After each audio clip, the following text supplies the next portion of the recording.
पहलगाम में आतंकवादियों के हमले में 28 लोगों की जान जाने की आशंका है। बड़ी संख्या में लोग हमले में घायल हुए हैं। आज पूरा देश गुस्से में है। आतंकवादियों ने देश की सरकार, देश की सेना, देश के पूरे सुरक्षा तंत्र को ललकारा है। बेकसूरों पर ताबड़तोड़ गोलियां चलाकर पूरे सिस्टम को चैलेंज दिया है।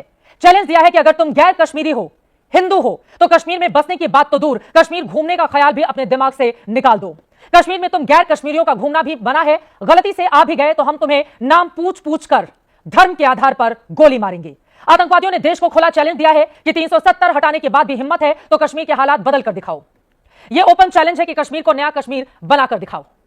सीधे तस्वीरों पर आते हैं, क्योंकि कश्मीर में 2019 के पुलवामा के बाद 6 साल में यह सबसे बड़ा आतंकवादी हमला है।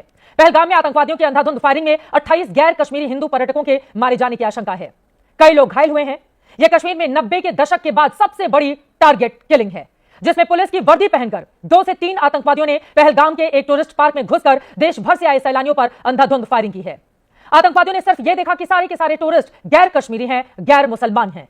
बाकायदा उनकी मजहबी पहचान की गई, उनके नाम पूछे गए, उसके बाद अपनी बंदूकों का मुंह खोल दिया गया। कुछ भी नहीं देखा कि कौन बड़ा है और कौन बच्चा है। किसी को सिर पर गोली मारी गई है, किसी को सीने पर, किसी की पीठ छलनी कर दी गई।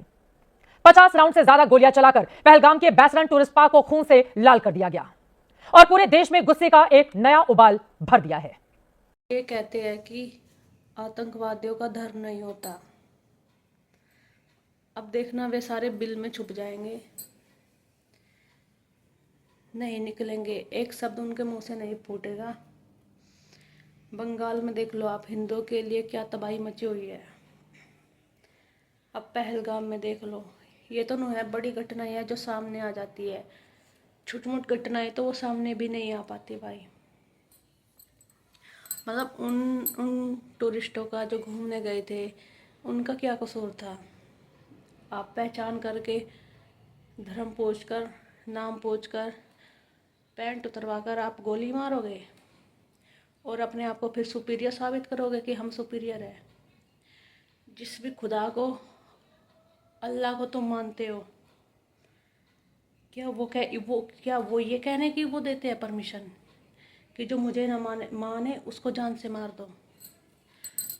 नहीं, मुझे नहीं लगता कि वो ऐसे कहते होंगे। मुझे लगता है कि जितने भी इस दुनिया में धर्म को फॉलो करते हैं लोग, सब इंसानियत ही सिखाते हैं। कोई ये नहीं कहता कि कोई मुझे न माने तो उसको मार दो।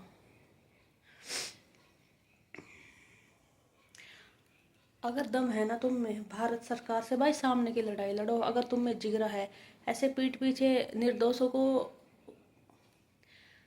को मार देने से तुम कौन से इतना पावरफुल हो जाओगे? है हिम्मत, है दम, भारत सरकार को चैलेंज करके सामने से वार करोगे? है इतना बड़ा जिगरा तुम्हारे अंदर?